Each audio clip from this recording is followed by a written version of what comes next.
삼손이 레이의 이름에 블레셋 사람들이 그에게로 마주 나가며 소리 지를 때에 여호와의 영이 삼손에게 갑자기 임하심에 그의 팔 위에 밧줄이 불탄 삼과 같이 그의 결박되었던 손에서 떨어진지라. 삼손이 나귀의 새 턱뼈를 보고 손을 내밀어 집어들고 그것으로 1000명을 죽이고 이르되 나귀의 턱뼈로 한 더미 두 더미를 쌓았으며 나귀의 턱뼈로 내가 1000명을 죽였도다 하니라. 그가 말을 마치고 턱뼈를 자기 손에서 내 던지고 그곳을 라맛 레히라 이름하였더라.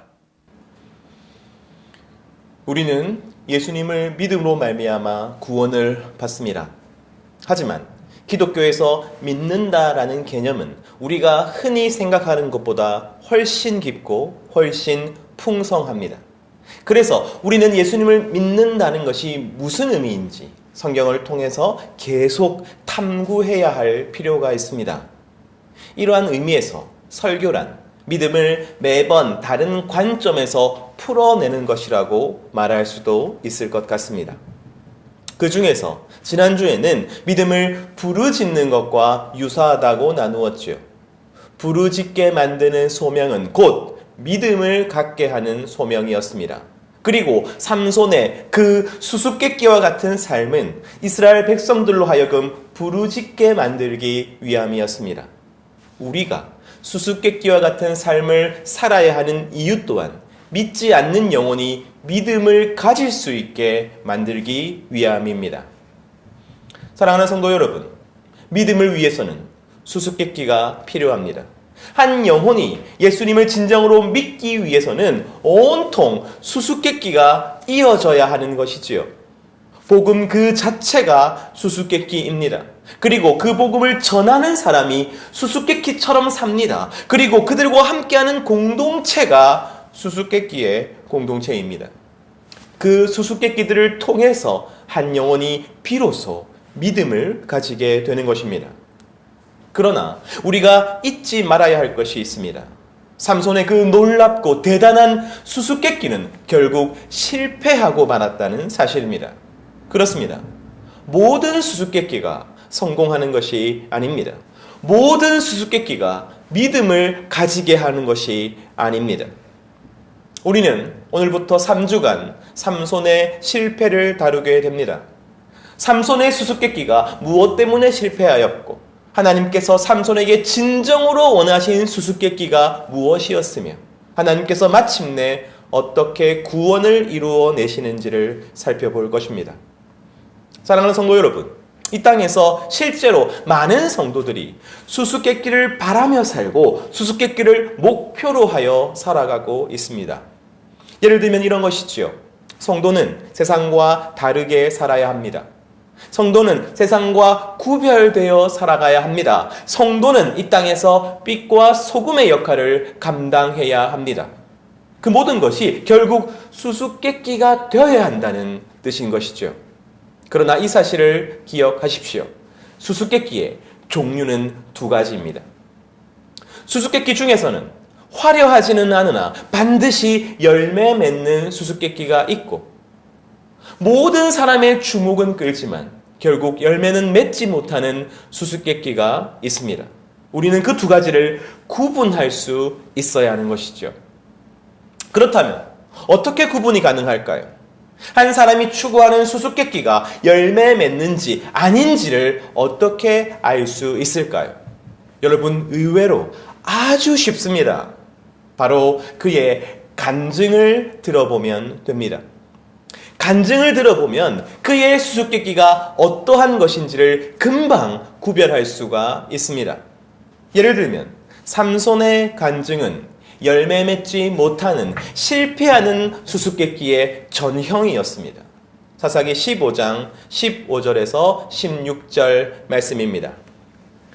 삼손이 나귀의 새 턱뼈를 보고 손을 내밀어 집어들고 그것으로 1000명을 죽이고 이르되 나귀의 턱뼈로 한 더미 두 더미를 쌓았으며 나귀의 턱뼈로 내가 1000명을 죽였도다. 레히에서 삼손은 혼자서 블레셋 사람 1000명을 죽입니다. 이 말도 안 되는 일을 하고서 그는 다른 것이 아니라 노래했습니다. 나귀의 턱뼈로 한 더미 두 더미를 쌓았으며 나귀의 턱뼈로 내가 1,000명을 죽였도다.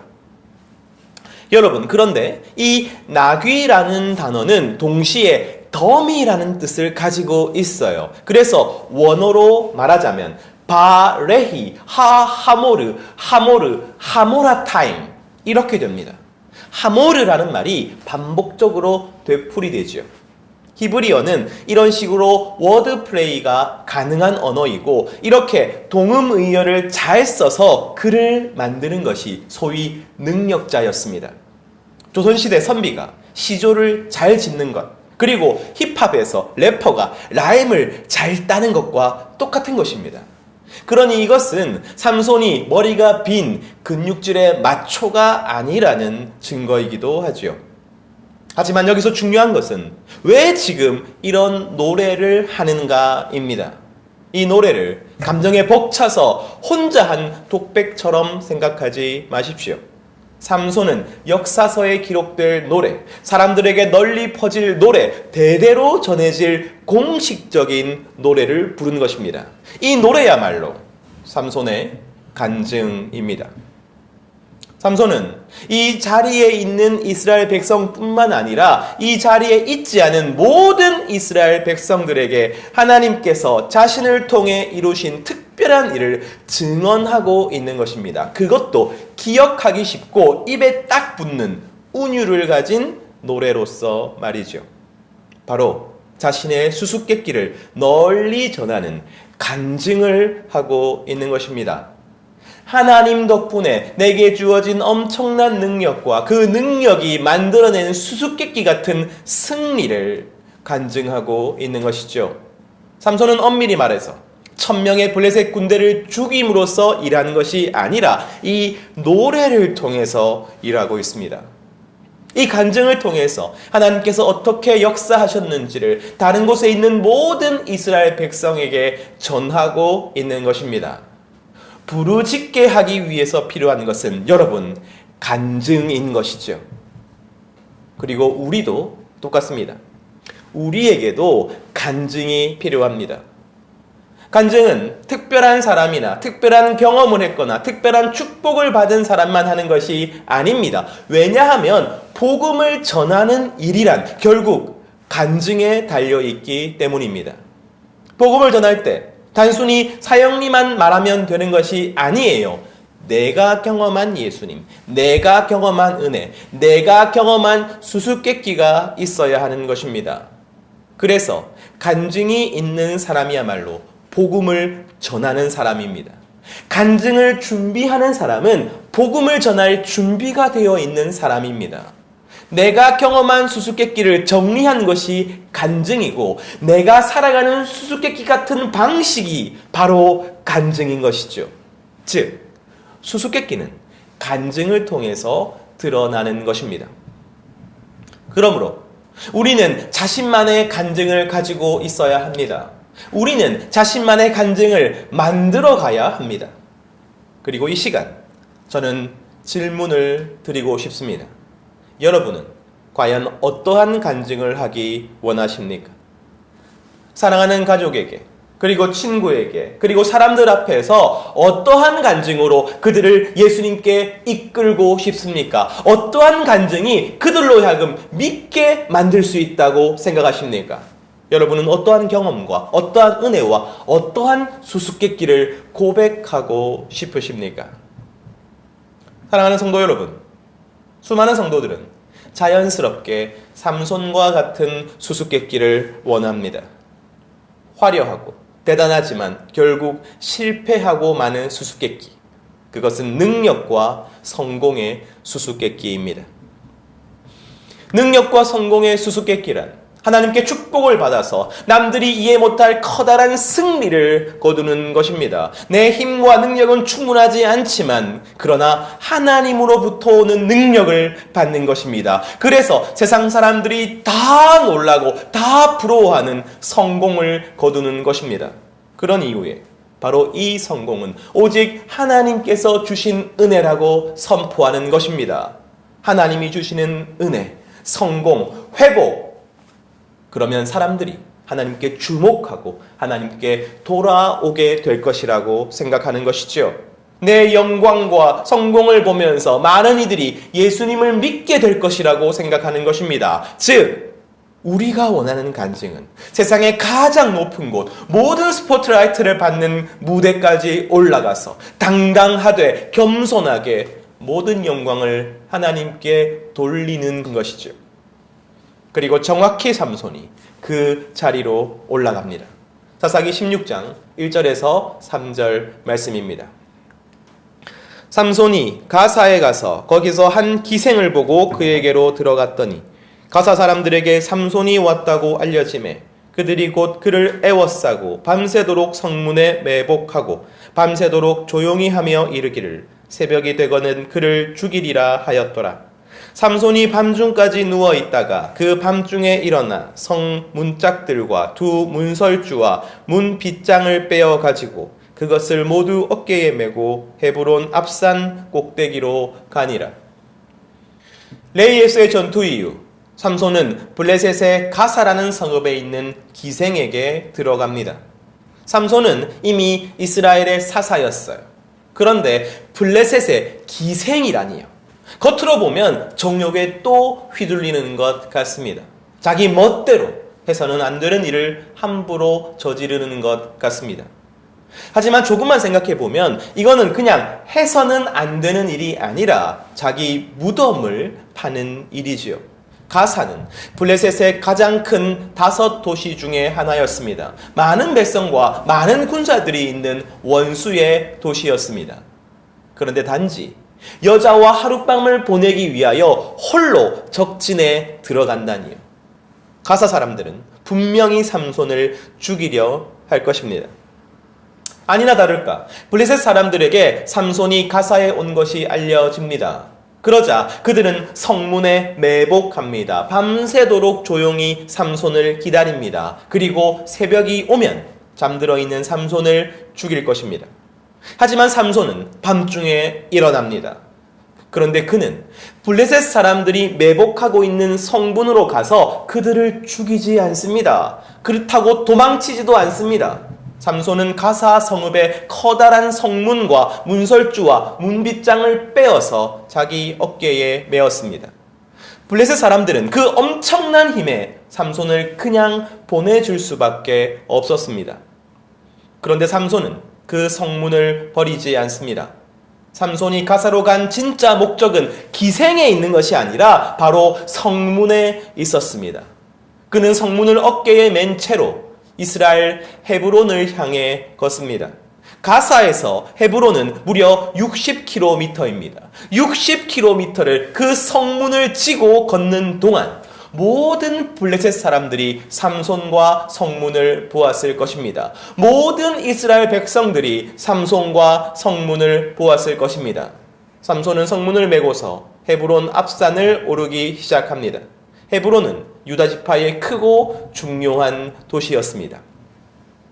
지난 시간 삼손은 레이에서 1000명의 블레셋 군대를 죽였습니다. 그리고 노래로서 간증하였지요. 그리고 이번에는 아예 유다 지파의 가장 큰 도시 중 하나인 헤브론 앞산을 오르고 있습니다. 그 꼭대기야말로 스포트라이트를 받는 무대인 것이지요. 그 무대에 올라서 삼손은 다시 한번 간증하고 있는 것입니다. 그는 가사의 성문을 높이 들고서 이렇게 선포하고 있습니다. 우리를 40년간 다스린 저 블레셋, 철기를 가진 강력한 군대를 가진 저 블레셋은 하나님 앞에서 아무것도 아니다. 하나님께서 내게 능력을 주셨고 그래서 나는 이 성문을 떼어 올 수 있었다. 블레셋은 나에게 손끝 하나 되지 못했다. 너희가 하나님께 부르짖으면 반드시 나처럼 힘을 주실 것이다. 반드시 나처럼 승리하게 하실 것이다. 그러니 너희는 하나님께 부르짖어라. 하나님께 부르짖으라. 사랑하는 성도 여러분, 이것이야말로 우리가 원하는 능력과 성공의 수수께끼가 아닌지요. 삼손은 수수께끼 같은 능력과 수수께끼 같은 승리를 간증하였습니다. 그러나 문제는 그 간증 앞에서 이스라엘이 미동하지 않았다는 사실입니다. 그들은 하나님께 부르짖지 않았습니다. 그들은 삼손 때문에 놀랐을 것입니다. 삼손의 능력에 감탄했을 수도 있습니다. 하지만 그뿐이었습니다. 능력과 성공은 사람들을 주목하게 만들 수는 있으나 한 영혼으로 하여금 진실로 믿게 만들 수는 없었습니다. 그것이 삼손의 수수께끼의 한계였죠. 하지만 누군가는 그렇게 말할 수도 있을 것 같습니다. 아니, 하나님에 대해서 주목하게 만드는 것도 의미가 있는 일이 아닙니까? 어떤 커다란 성공을 거두고 그 성공이 하나님의 은혜로 주어졌다고 하나님께 영광을 돌리면 많은 사람들이 기독교에 대한 긍정적인 생각을 가지게 되고, 그래서 결국에는 복음을 전하는 일에 도움이 되는 것이 아닙니까? 아니요. 여러분, 아닙니다. 절대 그렇지 않습니다. 왜냐하면 목적을 잃어버린 수단은 언제나 다른 목적을 찾아내기 때문입니다. 부르짖게 하지 못하는 수수께끼는 결국 다른 목적, 즉 자신을 위한 성공, 자신을 위한 승리로 변질되기 때문입니다. 여러분, 얼마나 많은 신앙의 영웅들이 그렇게 파멸했는지 모릅니다. 바로 삼손이 그러하였습니다. 사사기 16장 4절 말씀입니다. 이후에 삼손이 소렛골짜기에 들릴라라 이름하는 여인을 사랑하매. 지금까지 삼손은 여인을 매개로 하여 사역하였습니다. 자신의 수수께끼를 지키고 백성들에게 수수께끼가 되었죠. 하지만 이제 그는 들릴라를 사랑하게 되었습니다. 그럼으로써 삼손은 자신의 수수께끼를 지킬 수 없게 되었습니다. 결국 이스라엘 백성들로 하여금 부르짖게 만들지 못하는 삼손의 그 수수께끼는 더 이상 유지되지 못하는 것이죠. 그래서 결국 그는 블레셋에게 잡히게 되는 것입니다. 세상에 삼켜지고 말았던 것이죠.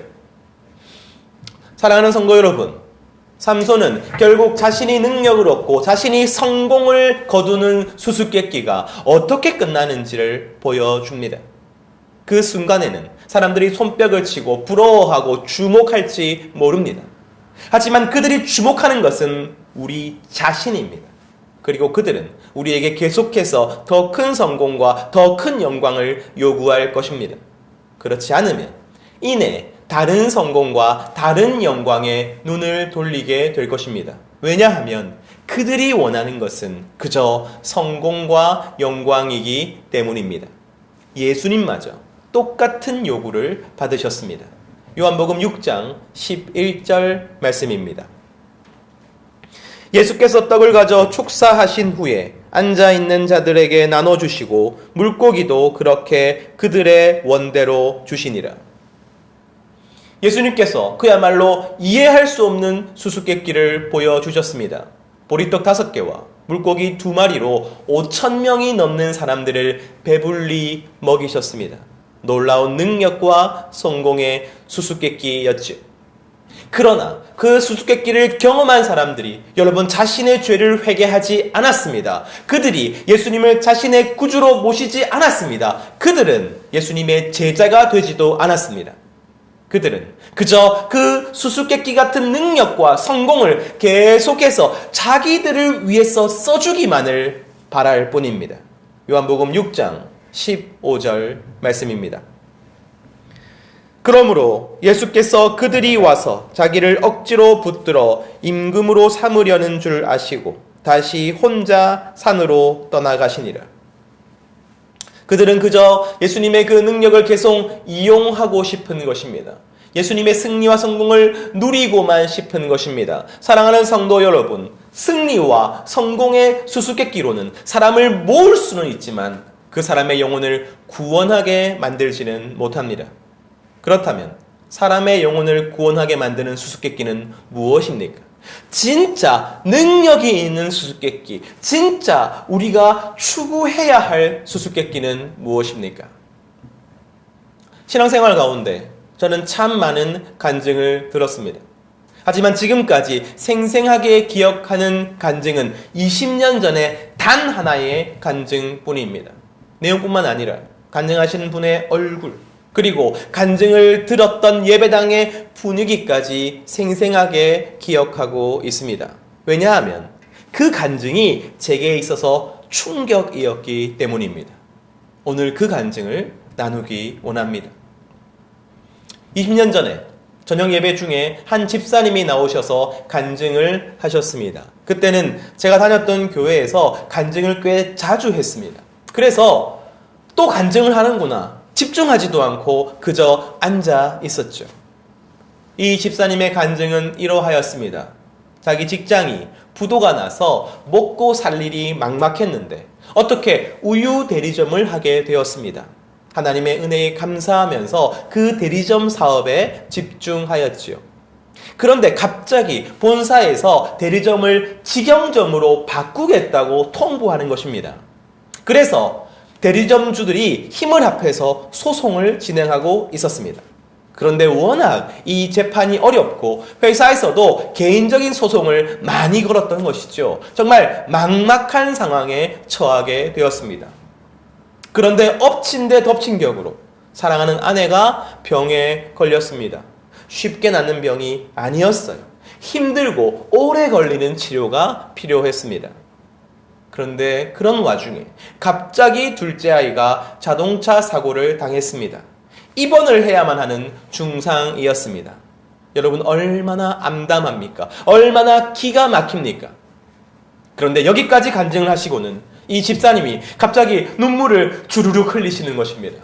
그리고 이렇게 말씀하셨습니다. 저는 그래도 나의 예수님을 사랑합니다. 그리고 간증을 마치고 내려가셨습니다. 사랑하는 성도 여러분, 저를 포함해서 거기 앉아있는 모든 사람들이 무엇을 기대하고 있었겠습니까? 자, 이제부터 하나님께서 주시는 축복을 들어보자. 하나님께서 주시는 회복을 들어보자. 여러분 그러지 않았겠습니까? 그러나 아무 일도 일어나지 않았습니다. 어떤 놀라운 일이 일어나서 소송에서 이기고 사업을 다시 하게 되고 합의금을 받고 아내가 낳고 아이가 회복되는 일은 일어나지 않았습니다. 소송은 여전히 지지부진하고 아내는 고통스러워하며 아이는 입원 중입니다. 그 모든 일에 돈이 들어가는데 늘어만 가는 빚으로 감당할 뿐입니다. 그런데 그 집사님은 그럼에도 불구하고 이렇게 고백합니다. 나는 나의 예수님을 사랑합니다. 여러분 이것이야말로 진짜 수수께끼가 아닌지요.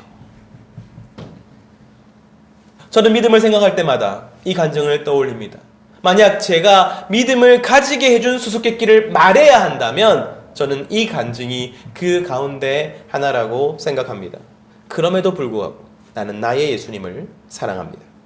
그렇습니다. 우리의 간증은 이와 같아야 합니다. 우리의 간증은 예수 그리스도입니다. 우리의 간증은 예수 그리스도를 사랑하는 것입니다.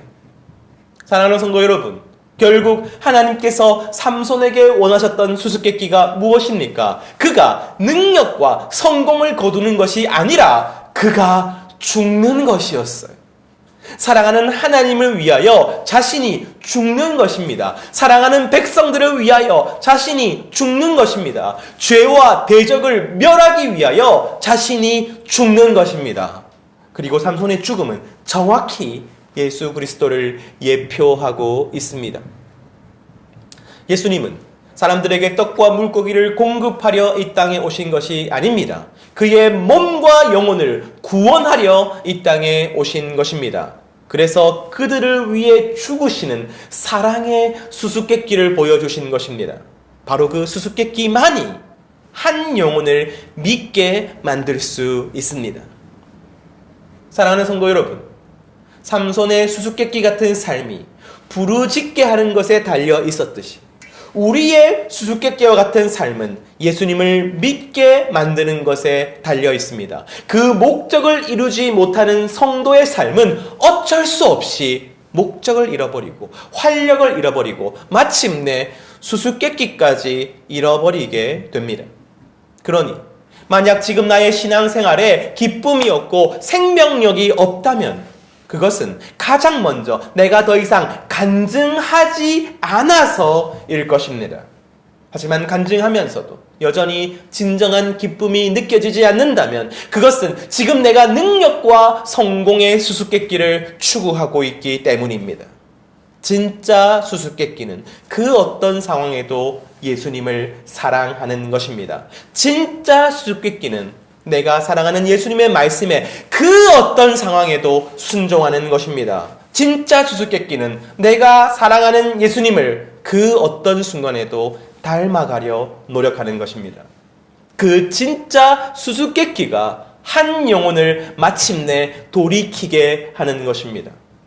고린도전서 1장 18절 말씀입니다. 십자가의 도가 멸망하는 자들에게는 미련한 것이요 구원을 받는 우리에게는 하나님의 능력이라. 사랑하는 성도 여러분, 능력과 성공은 구원받는 우리에게 하나님의 능력이 아닙니다. 오직 십자가의 도, 예수 그리스도만이 우리에게 하나님의 능력이 되는 것이죠. 능력과 성공을 통해 하나님을 증명하려 하는 간증은 구경꾼만을 만들게 될 것입니다. 그러나 고난과 순종과 죽음을 통해 예수님을 사랑함을 증명하는 간증은 영혼을 구원하게 될 것입니다. 그렇다면 지금 우리의 삶에는 그래도가 존재하고 있습니까? 병이 낫지 않아도, 사업이 여전히 막막해도, 사람들에게 오해를 받는다 해도 그래도 나는 예수님을 사랑합니다. 이렇게 말할 수 있는 그 수수께끼 같은 믿음이 있습니까?